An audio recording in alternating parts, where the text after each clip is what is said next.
How's it going, everybody? Welcome to the Airing It Out podcast. My name is Sam, and thank you for joining us this week. So we've spoken a lot on the podcast about depression, and there are many ways in which you can define it, but sometimes I feel that it's a bit of a paradox, because while you feel such an intense feeling, it can be such a physical feeling, at the same time it feels as though you don't feel anything at all. We've said before that it feels like oblivion and that there's nothing there. And while the rates of depression in people since the pandemic has increased by 7%, that's still a vast majority of people that don't know what it's like or haven't had that experience. But that's not to say that you haven't felt in some similar way sometime. It's a part of the human condition that we all feel at some point terrible, low, that you really don't want to get up out of bed, you don't want to have to face the day, you don't want to go to work, you don't want to go walk the dog, and you just want to politely ask the world to fuck off for a while. So we've spoken a lot on the podcast about depression, and I found that it's almost paradoxical in its nature, because on one hand you feel so intensely and physically more often than not. It's such a strong feeling of sadness, it's such a heavy weight on your entire body and your soul.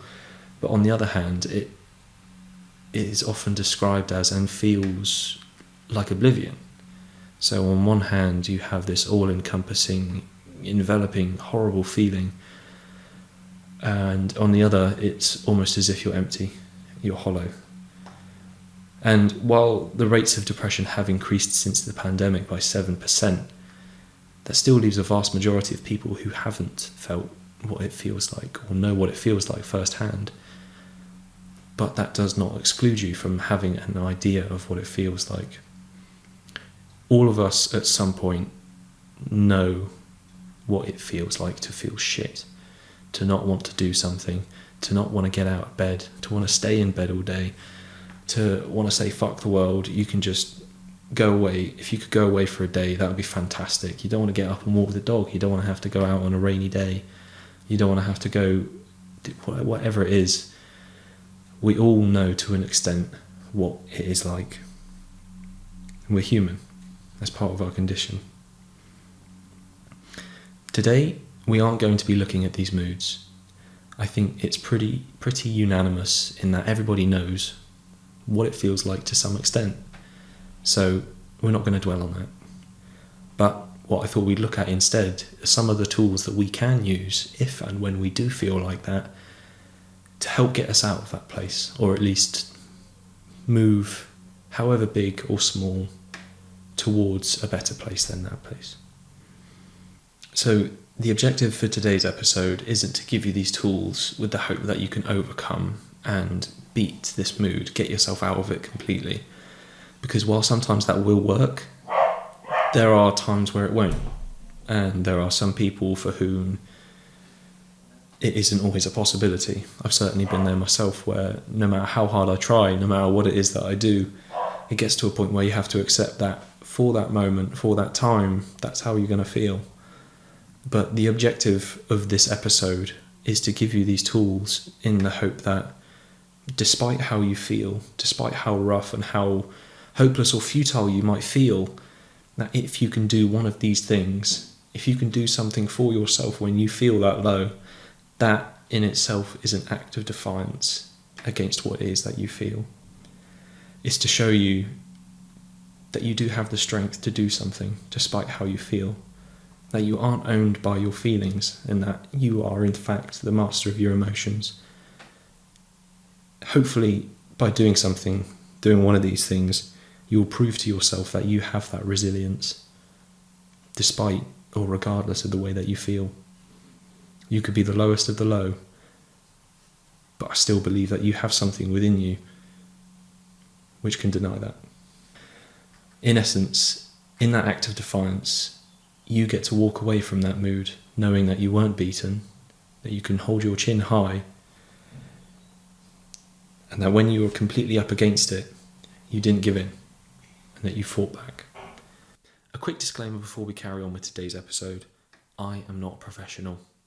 I cannot offer you help because I'm not qualified to. However, there are those that are, and we will feature them in the description of this video or on Spotify. So, if you ever do feel like you need a bit of help, if things get a bit too much or you can't seem to handle them on your own, if you need somebody to talk to, there are always people there. There are people who get paid to. There are people who are qualified to. You don't have to do this alone. So please lean on the people that are there to help you. You deserve to be happy, and you deserve to be mentally well.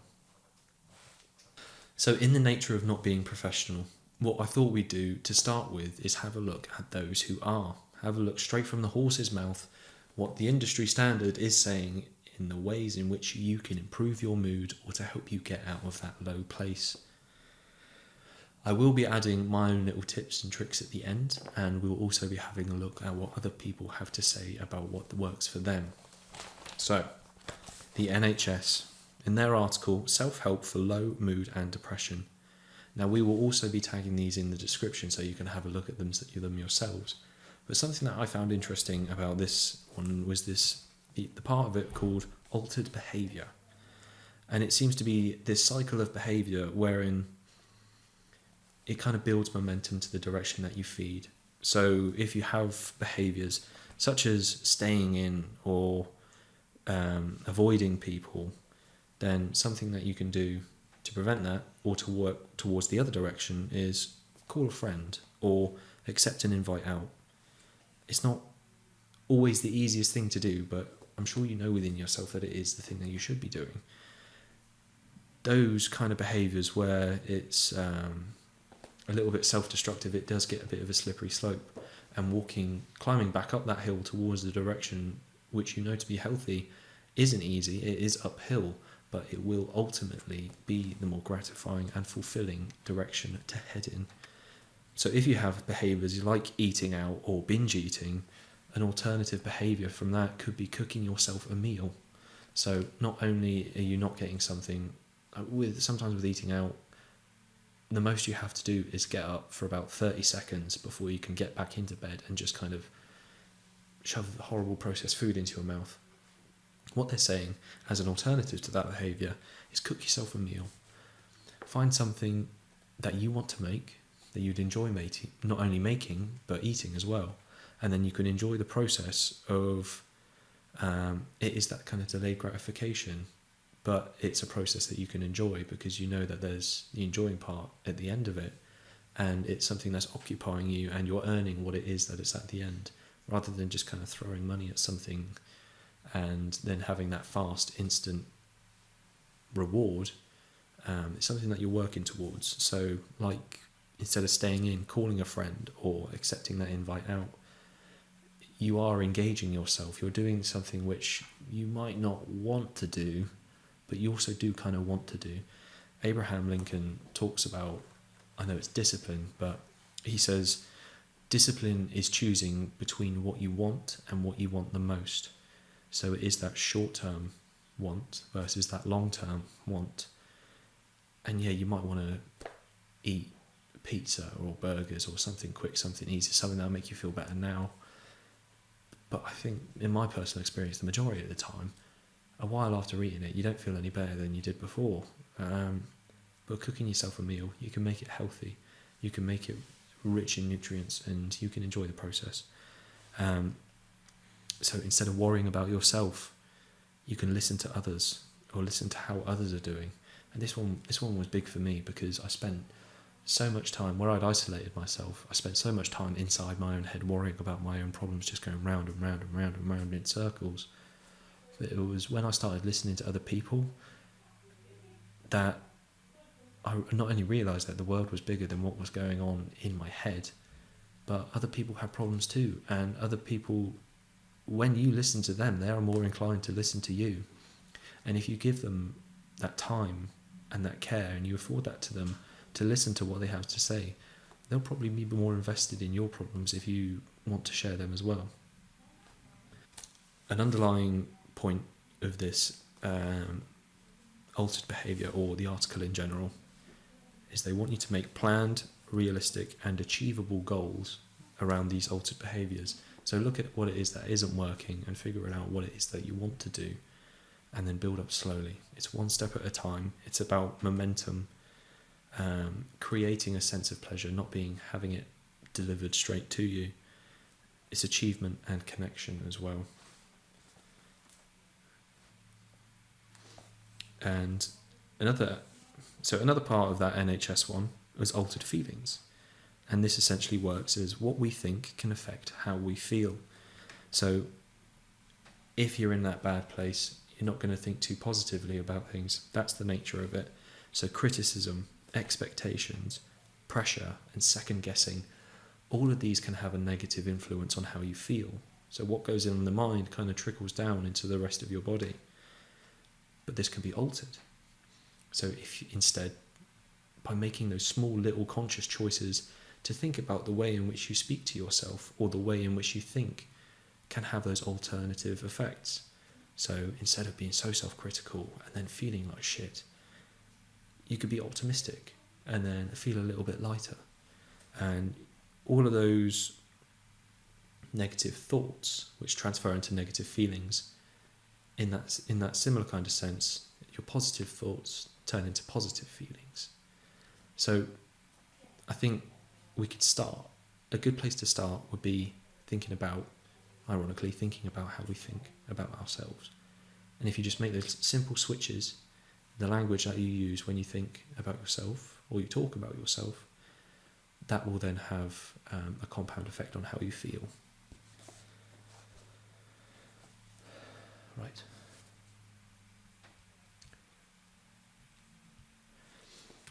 So I'll just add again that these articles can be found in the description, so please do go have a look for yourself. I've just picked out a few of the things from the articles which I thought were of interest. So if you are curious, please do go have a look for yourselves. Okay, so now we're going to look at how to be happier, another article from the NHS. This one was tagged on the last one, self-help for low and depressive moods. They say they have 6 tips. The first one is manage your stress levels. And it reads, if you have a lot of stress in your life, find a way to reduce it, such as learning a few time management techniques. Introduce regular exercise from time to time. These are positive changes. Taking control of your time in this way can effectively reduce stress. If you have feelings of anxiety along with your stress, breathing techniques can help. Try this. Try this breathing exercise for stress. You'll have to check out the article for yourself if you want to know what it is. It's all very informative on the NHS. Enjoy yourself. That is a good tip. Doing things that you enjoy is good for your emotional well-being. Simple activities like watching sport with a friend, having a soak in the bath, or meeting up with friends for a coffee can all improve your day. Do something you're good at, such as cooking or dancing, is a good way to enjoy yourself and have a sense of achievement. Try avoid these things that seem enjoyable at the time but make you feel worse afterwards, such as drinking too much alcohol or eating junk food. Now that one seems pretty self-explanatory. Do the things that you enjoy. But when I look back on myself and how I've been spending my time, I put myself under pressure to be doing stuff, to be being productive, and I get into a bit of a rut of just kind of being drained and worn out.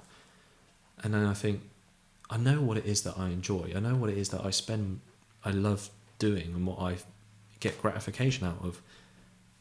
Am I doing any of those things? No. Your worries, responsibilities and duties, they're not going anywhere. You can chip away at them, but take a break. Go do something that you love. Go remind yourself why it is that you love that thing in the first place and nourish that love. Practice that thing. Enjoy it. Reward yourself. Be kind to yourself. Okay, boost your self-esteem. Self-esteem is the way that you feel about yourself. The best way to improve your self-esteem is to treat yourself as you would treat a valued friend, in a positive but honest way. I like the way that they do this. Notice when you're putting yourself down, such as thinking, you're so stupid for not getting that job. Instead think, would I say that to my best friend? You probably wouldn't. Tell yourself something positive, such as, you're a bright person, you'll get the next job. And this speaks very much to self-love. If you regard yourself in the same way that you would your best friend, you're not going to talk to that person like dirt. Why would you talk to yourself like that? You got to be kind to yourself. You got to love who you are, and it does take practice. Sometimes you get so out of sync with it, and sometimes the way that you speak to yourself can be so unconscious that you don't recognise that everything that you're doing or saying to yourself isn't a way that you'd ever speak to somebody else. But this is also very much in line with the altered feelings. If you're always being hard on yourself, degrading yourself, putting yourself under pressure, then you're not going to feel good. Be kind to yourself. Take yourself out for lunch, take yourself out for a coffee, read a book, have a walk in the sunshine. All those behaviours and the way that you think about yourself and the way that you treat yourself, I believe that they also have a compound effect on how you feel. So that's another thing to think about. Have a healthy lifestyle. Limit your alcohol intake. When times are hard, it's tempting to drink alcohol because it numbs painful feelings. But it can exaggerate some feelings and make you feel angry or aggressive. It can also make you feel more depressed. In this article, they have a link to another article. Read some tips on cutting down on alcohol. If alcohol is a difficulty for you, please have a look at this article. But I get that. Oh my God, I get that. But I don't think it's confined purely to alcohol. I think in this day and age, there are so many things which numb us from what it is that we truly think or truly feel, or even having a stand on our own 2 feet. Video games, I hate to say it because everyone's got one, phones, they absorb and soak up your time, probably to a horrifying extent that you'd be surprised at. But, don't numb how you feel. It's not healthy, it doesn't make any of your problems go away. And it can end up making you feel worse, like the article says. Choose a well-balanced diet. Making healthy choices about your diet can make you feel emotionally stronger. You're doing something positive for yourself, which lifts your self-esteem. A good diet helps your brain and body work efficiently too. Aim to eat a balanced diet that includes all the main food groups. Balance. We like balance on this podcast.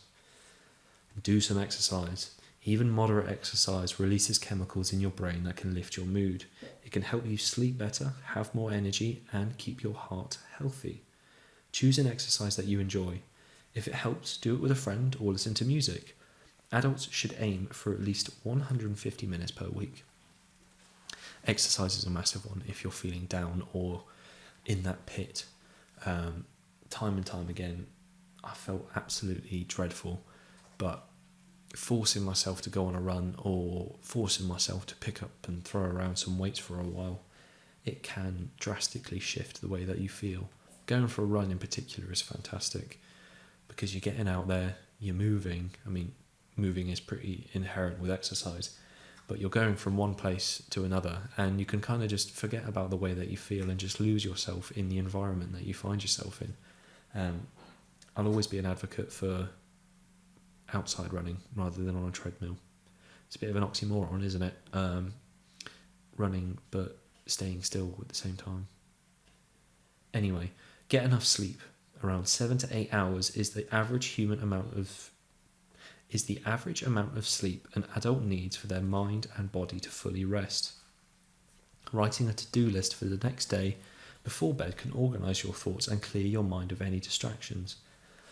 Something that helps me with sleep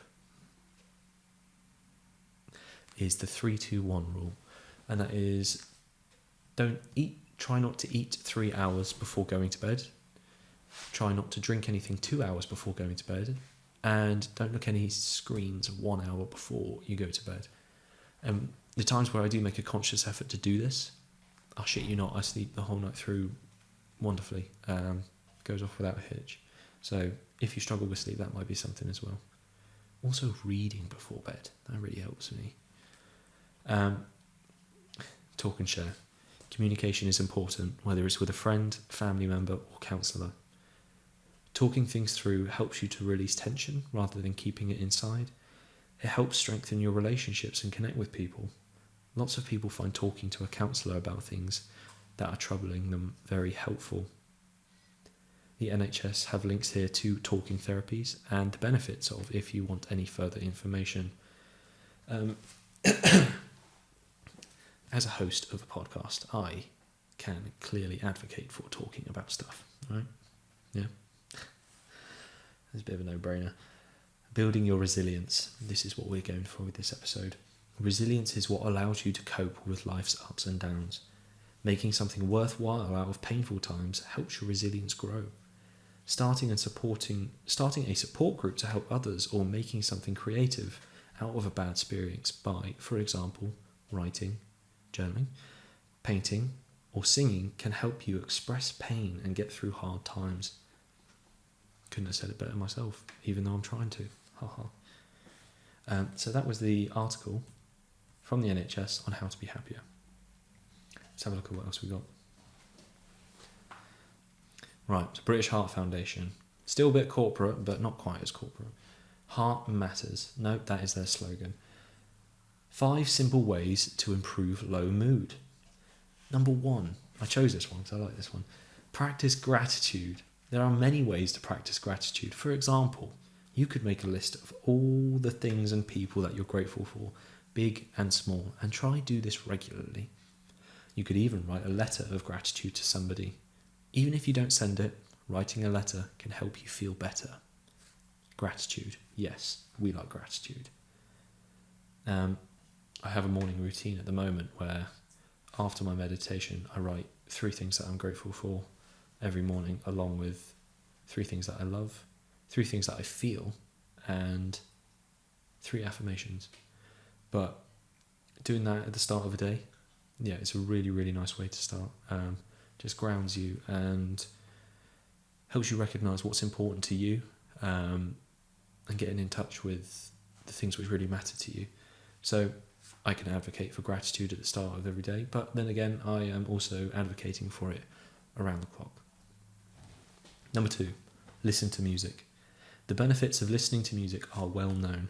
Instrumental music can help you reduce pain and anxiety, lower your blood pressure, and reduce stress or isolation, or make you feel a specific emotion. Your favourite song can motivate you to get up and move, which can in itself boost your energy and mood. Listening to music. I've never been like a massive music buff, but I will say there have been times where, yeah, I just feel so low. Like I've been with people and I've just felt like felt just out of place, like a burden. Like I couldn't match the energy that they had, but I couldn't be enough of myself because of how I felt. You know, I was feeling really down or drained or just, you know, not in a sociable mood. But I remember one time in particular, I put on Jungle, the artist Jungle, and I had been feeling shit for hours.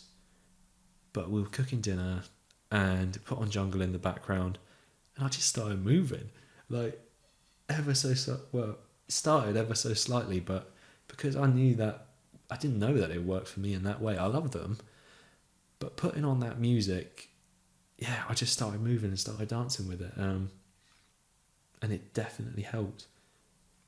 And that's odd for me because that, yeah, I'm not musically orientated, so if it can work for me.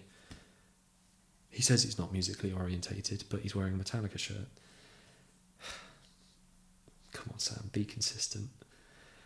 Number 3, use your hands. Using your hands for activities that don't require much focus, like scrubbing a sink. What? Helps your brain relax, while using your hands to achieve a specific task can bring you joy. Both types of activities have been linked to improve mood and reduce feelings of irritability, apathy, and depression. Try doodling, colouring in, paper plane making, or peeling vegetables. Oh my god, someone's mum wrote this to help encourage their depressed child to do more chores around the house. I know my mum listens to these. Mum, don't get any ideas, alright? Number 4, chat to somebody. Although I will say, making paper planes, That sounds pretty fun. Or doodling, or colouring in. Peeling vegetables, scrubbing the sink. Come on, I know what you're trying to do. Number 4, chat to somebody. Connecting with other people can help you bring you out of yourself and lift your mood. Services like the Silver Line may help you when you feel like you've got no one to talk to. The Silver Line is a free, confidential helpline dedicated to helping older people who may be feeling isolated, confused, or lonely. It is open for 24 hours a day, 365 days a year, and is free to call. And if you are interested, listeners, their number is 0800 47 08090. Okay? I'll give it to you once more. 0800 047 08090. Look at that. The Silver Line. Fantastic service. No, good for them. And please don't feel embarrassed or ashamed to reach out to these people. You know, that's what they're there for. Don't do that to yourself. Give yourself a chance at feeling better. For those affected by heart conditions, local heart support groups might offer a friendly, supportive atmosphere. Activities vary between different groups, but typically include exercise classes tailored for people with heart conditions and talks about different topics. Okay. They have links here to find your local heart support group and discover 12 ways to beat loneliness. Wow. That's a tangent. Do we go on a tangent? No. Take too long. Beat loneliness, but that sounds good. Number 5, breathe. See, I'm liking this article because it isn't corporate. It isn't NHS cut and dry. Here's what the government have decided. They've got some really nice ones in this episode. This article. Number 5, breathe. Breathing deeply can help reduce your stress and feel more in control. Box breathing, also known as square breathing, is one of the many breath techniques. Breathe in while you mentally count for 4, hold your breath for a count of 4, exhale to the count of 4, then hold your breath to the count of 4. Repeat that 5 times. One that I have tried is you breathe in for 7 seconds and then you breathe out for 11 seconds. And if you do that a few times, then yeah, you start to feel, whoa, really kind of relaxed. So that was 5 simple ways to improve your low mood by the British Heart Foundation. Love that one. Okay, so now we're looking at an article from the big guys, mind.org.uk, and this is their article on self-care for depression. Now, there is so much good and positive stuff in this article that unfortunately we don't have time to go over all of them, but of all of them, this would be the article that I'd go and have a look at, because everything, it just nails it. It's not quite as broad as the NHS ones are, but it's also quite diverse in how they do it and the things that they take into consideration when they do. So the first is talk to someone you trust. Try peer support. Visit a recovery college. Try mindfulness. Take care of yourself. Spend time in nature. Try something new. Do something creative. Keep a mood journal. Write a journal. And make a self-care box. Ooh. Again, so only if a couple of them work. There are so many to choose from here. So many that might work for you as an individual. Please, if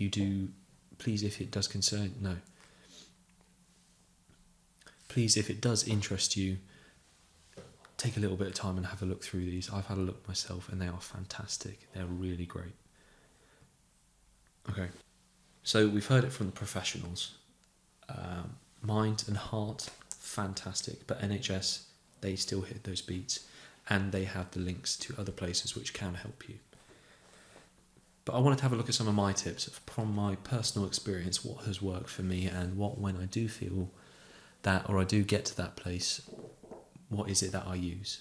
Not necessarily what works, because sometimes it doesn't, but what do I go to? What are the tips and tricks that I help to build that resilience and to not be owned by the way that I feel. Okay, so the first one, the way that you feel won't last forever. It will more than likely pass. You're not defined by the way that you feel, just as you're not defined by the way that you think. What you think and what you feel are not who you are. Don't dwell on what you think and feel. There's no point going around in circles. It's sometimes better to just do something like going out for a walk, or doing like taking your mind off of it. Don't get stuck in your head. Music. We've heard that from numerous places today. Music is fantastic. Exercise. Yeah, exercise. Do something. Even if it's like pent up emotion, just get it out of you. Go do something. Go give your body something to think about, something else to think about for a while. And it is just that release of what it is that's in you, and proving to yourself that even when you do feel like shit, you can do something. Resolve. There was a film called Naked,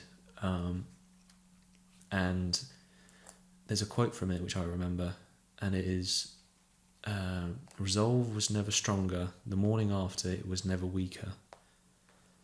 And if it's an evening and you feel absolutely shit, there's a good chance that when you wake up in the morning, you will have that conviction and you will have that resolve to do better, to keep going, to push forward, and to not make up, but capitalise on the way that you felt yesterday by doing better tomorrow. It's ironic because the guy that said that was an absolute piece of shit, a really horrible guy, character. Interesting film, maybe not for everyone, but profound quote. I think it was Miyamoto Musashi. This is paraphrasing, but all strength comes from within. This is a pretty universal thing that I try and advocate for on the podcast, but all the strength that you will ever need, ever, will come from within you. Not externally, not from another person, not for a thing that someone gives you or a thing that you go and get. It will come from within.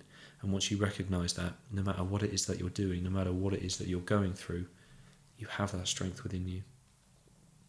And lastly, this is a tough one for me, because since I've been trying to get better and be a better person and improve myself, that's kind of been that's been the priority, to keep pushing forward, keep making that distance from who I once was, to the point that sometimes it does become not toxic, but there's an imbalance.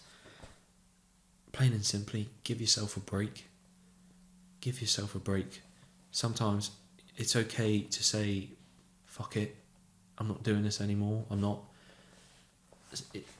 Particularly when you're going through that, you're living that experience, you can just say to yourself, I'm not putting up with this. I'm not going to put myself through this. I'm not going to endure it. I'm not going to flagellate myself. I'm not going to whip myself on the back and think I deserve this.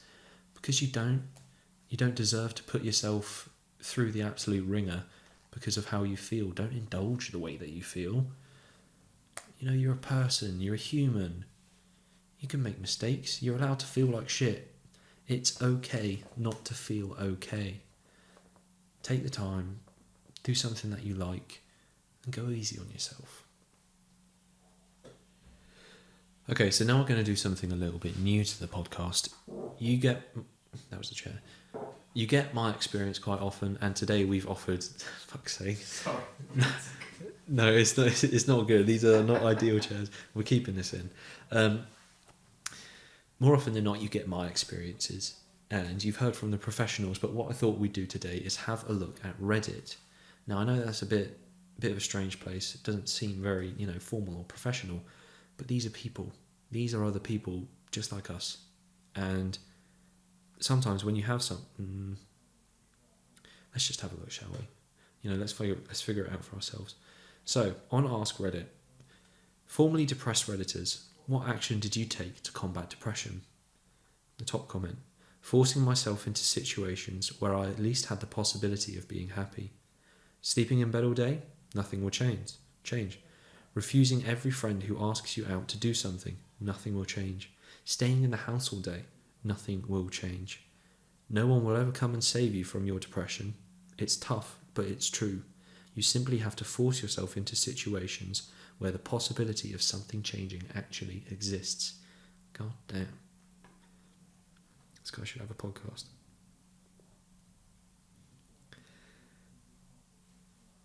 The best thing that ever happened to me was when my therapist said, "You have my permission to remove the destructive relationships from your life. It doesn't matter one bit that she is your mother." Ooh. That statement alone can save lives. Never forget it. Always apply it. Professional help. These kinds of threads are always filled with advice like exercise, socialise, meditate. We know what that's like. But none of that did a lick of help for me. Professional, medical, and psychological help did me wonders after a decade of suffering. I don't walk around all day literally wanting to never have existed now. It's amazing. Yeah. Don't want that one. So it still flares up now and again, but 3 things really help me. 1, just doing shit. Even if you don't want to, even if you are tired, just get out and be with people. It takes you out of your own head. 2, my cat. I know this makes me sound like a crazy cat lady, but no matter how low I was feeling, something about her soft purrs would always make it feel a little bit better. And 3, letting myself be sad once in a while, just to process it all. Okay. Now this one's a little bit broader. When you're in an extremely bad mood, what do you do? Blah. So this one isn't so much depressive. Blah. So this one isn't so much about depression, but it asks Reddit, when you're in an extremely bad mood, what do you do to make yourself feel better? Take a really long shower and think through my issues while standing under warm water. Clean. I've no idea why. Maybe it's because it's mindless, repetitive tasks that actually accomplishes something. It was like that one in Mind where it says do something with your hands. I distract myself any way that I can. I'll watch a movie or play video games or even do chores. I tend to dwell on things, so losing myself in another thing is the best option. For my worst moods, I just go to sleep, and most of the times I wake up in a slightly better mood. This is an interesting one. I like the sound of this one. It sounds weird, but when I wake up in a bad mood, nothing makes me feel better than putting extra care into my outfit, doing my hair, putting on my makeup. Even if I'm not leaving the house and nobody is going to see me, it makes me feel put together and confident, and that makes me feel good. So this person says, I look at images of space or above the earth from the moon.